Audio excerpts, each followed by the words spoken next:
در ولایت سوخت شروع از سنه 1 مای مرحله پلاسپوری آغاز شده است. دوام 15 روزی ماه مای کرمکپرورانی ولایت با کارخانه مشترک ویتنام و تاجیکستان یا خود ویتیسیلک بیش از 24 تن پیله سپاریدند.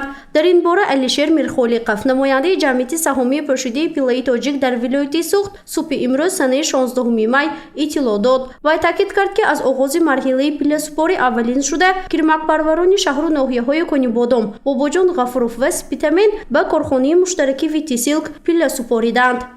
از سرشبی آغاز قبول پیله شهر نوعی اشت به وارد کلوسیم جابر رسولف با سپیتامین با زیاده از 2 تن 2 تن 3 تن قبول کردیم سرشبیش به حالا دیگر شهر و نوعی هم آغاز گردد مرحله به مرحله اونجا هم سفربر کرده می شود از طرف کارخانه مشترکی ویتیسیلک ماشین‌های روانه میکنیم. گیریم صفت پیله از سال گذشته خوبتر می باشد. حاضر به نقص سرشبی آغازش تا آخر ما حرکت کردیم، کوشش بخیر دادیم که تا آخر همین خیل پیله های وارد نماییم.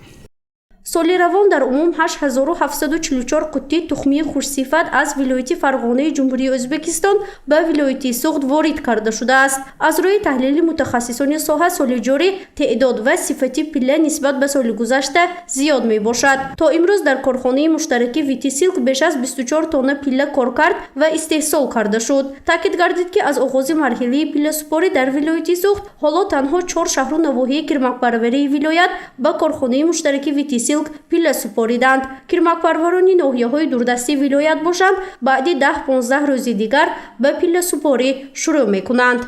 بلندکوه ها مونده هم های حالی و ها آغازش اکن سینی 5 سینی 4 به هست سینی 3 به هم هست. مثلا گریم به اینی پنجکین دیواشتیچ اینها حالا سینه های 4 5 خورده ایستاده است کرمک. امتیازهایی که کرمکپروری گرفته شدگی تخمی رایگان می باشد، کاغذ رایگان می باشد، لیکن در سری ترازو حاضر پیله که هم تو سری ترازو بیارن سارتسی میست به 15 سامان مبلغ با کرمکپرور داده شده ایستاده است، سقطش به 4 سامانی پرداخت کرده است. در ولایت سوخت سال روان باید طبق دورنما 314 تن و 700 کیلو پیله استحصال کرده شود. مسئولین باوری دارند که نقشه پیش بینی شده را سریع وقت اجرا می کنند، زیرا کرمکپروران سوخت در مرحله های اول پیله سپاری فعال هستند. مرحله پیله سپاری باشد در ولایت تا نیمه ماه ایول ادامه خواهد کرد. گزارش فرزانه شمسی و نسیم رحیموف و نعیم ایوبوف برای برنامه اطلاعاتی خبر.